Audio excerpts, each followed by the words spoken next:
Here is everything you need to make these wonderful blistered shishito peppers.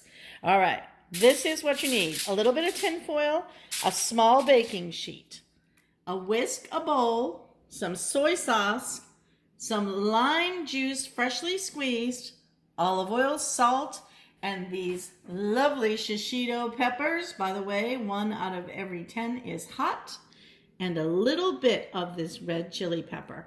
This is all you're going to need. Little olive oil, little salt. We have it all pulled together for you. We're going to show you how easy it is to make a low-calorie, fantastic, keto-friendly, vegetarian appetizer. You'll need a bowl or a bag to toss the shishito First, pepper. Let's get our peppers washed, including that red chili pepper. We're going to set these off on a paper towel and a drying mat to dry, and then we'll make sure that they're nice and dry before we toss them. Next up, let's preheat this oven to 450 degrees.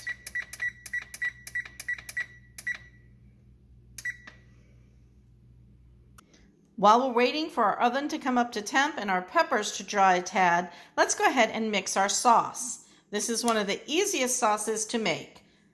That is delicious. Let's go ahead and add our soy sauce into the bowl. And we're going to go ahead and we're going to squeeze our lime juice in there as well.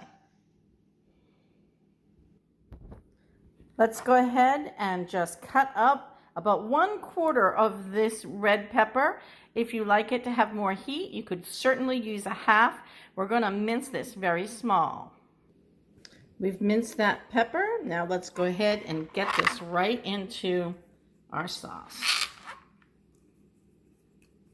We're going to add in every little bit of that. And now let's just whisk it together and let it sit and do its thing. That's how simple that sauce is. And you're going to be amazed at how much you like it for such a simple sauce. All right, we're going to leave that sit for just a few moments. Let's pat our peppers dry with a paper towel just to make sure we've got them nice and dry here. And we're going to place them into our mixing bowl along with some olive oil. We're going to say it's about a tablespoon if you're doing the full amount, but a half a tablespoon if you're not. We're going to go ahead and add some salt.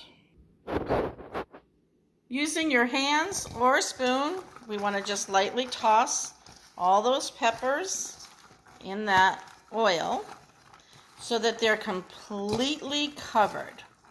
And you can see how they're glistening now. You can see the oil on my hands. We know that we're getting them good and coated.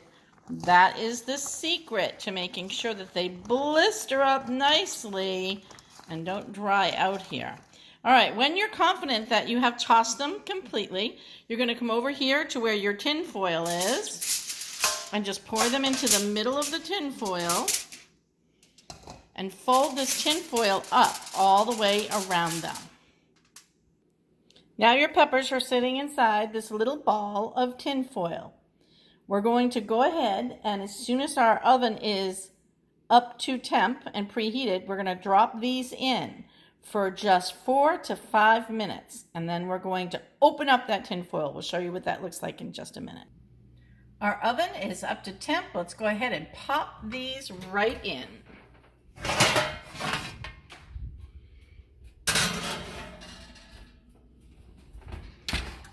We'll go ahead and set the timer on our microwave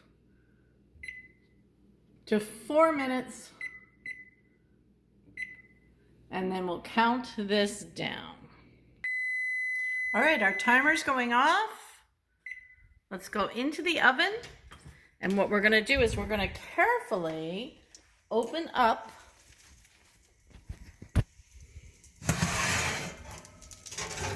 the tin foil.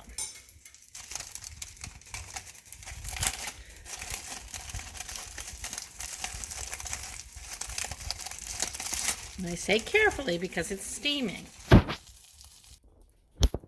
All right, now what we're going to do is we're going to move the temperature of our oven to broil. We're going to reset our timer once our oven is up to temperature. You can hear them starting to sizzle. I'm going to put my timer on for 3 minutes.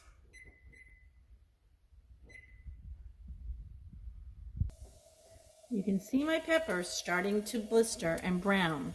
We've got 1 minute left on our timer, so we're only going to give this about 30 seconds more before we pull them. If you want, you can move the peppers around a little bit at this stage too. All right, so we moved them around a little bit. We saw that they were getting a little bit dark underneath, and we don't want to burn them. So they actually only broiled for about 2 minutes, 30 seconds. But if you add in the time that it took that broiler to come up to temperature, it certainly was a full 3. Okay, so let's go ahead and make sure we get our oven turned off. Let's plate these bad boys up, and then we'll show you the final product.